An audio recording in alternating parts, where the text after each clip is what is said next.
I want to take you on a little walk through my neighborhood, okay? The closest thing to my personal utopia. This is my apartment. I live 3 blocks down the street from the house my family moved into when we first came to Vancouver from Los Angeles, 2 blocks away from where I went to primary school. The neighborhood is called East Van, but this part of it is called Commercial Drive, or the Drive, or Commercial. I call it home. It's a particularly gray day on the drive, and so if you're somewhere else in Canada being smug about the rain, you can go ahead and do it. I had this grand vision of taking stunning pictures, but honestly, I know they don't look like much. But to me, they're everything. I've thought a lot about how I can contribute to this community, what I can do to make things better for the people that live here. Any corner of this street tells a story for me. I'm standing at 2nd and Commercial right now. I just ran into Jiv, so I asked him to take my picture.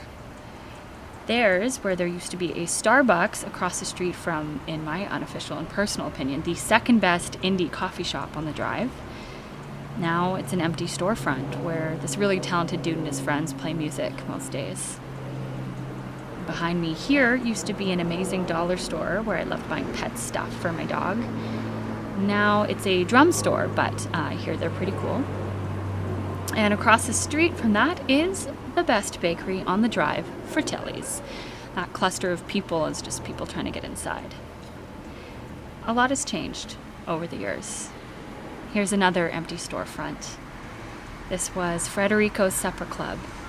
It was one of those places that we always said, we should go dancing there sometime. Too late. And this one, a business that's been there for as long as I can remember, gone. But then again, it was called Columbus World Travel, so guess something's gotta go. When I was 13, I had to start busing across town every day to go to an arts high school on the west side. Once on my way home, some girls were on the bus with me going to Value Village. And as we crossed the city heading east, they said, "Oh my God, you can actually see the difference between the houses." Ugh, yuck. I was livid. They were judging my neighborhood without even setting foot in it. I'm 31 now, and I still love my neighborhood. But I'm just smart enough now to know that I know nothing about anything. It's a little infuriating, but also a little freeing. Because now I know that those girls were a little bit right and a little bit wrong. And I also know that I could never be the one to say what's best for this community and the people who live here. This photo walk took forever because you can't really walk down Commercial Drive without talking to someone. I stopped to talk to these guys because they wanted me to take a portrait of this guy.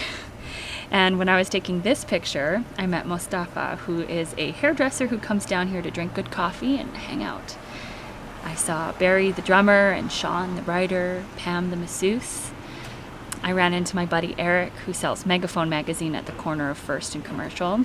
We didn't see each other for months during the height of the pandemic restrictions, so it means a lot now just to get to stand around and talk about whatever.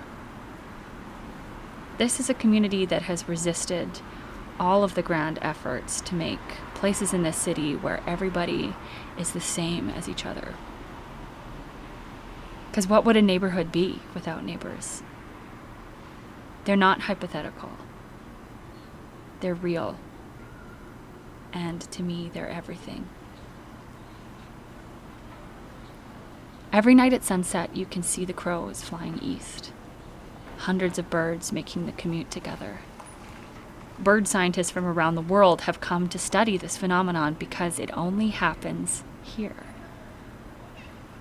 Some people from out of town think it's creepy. I think it's beautiful.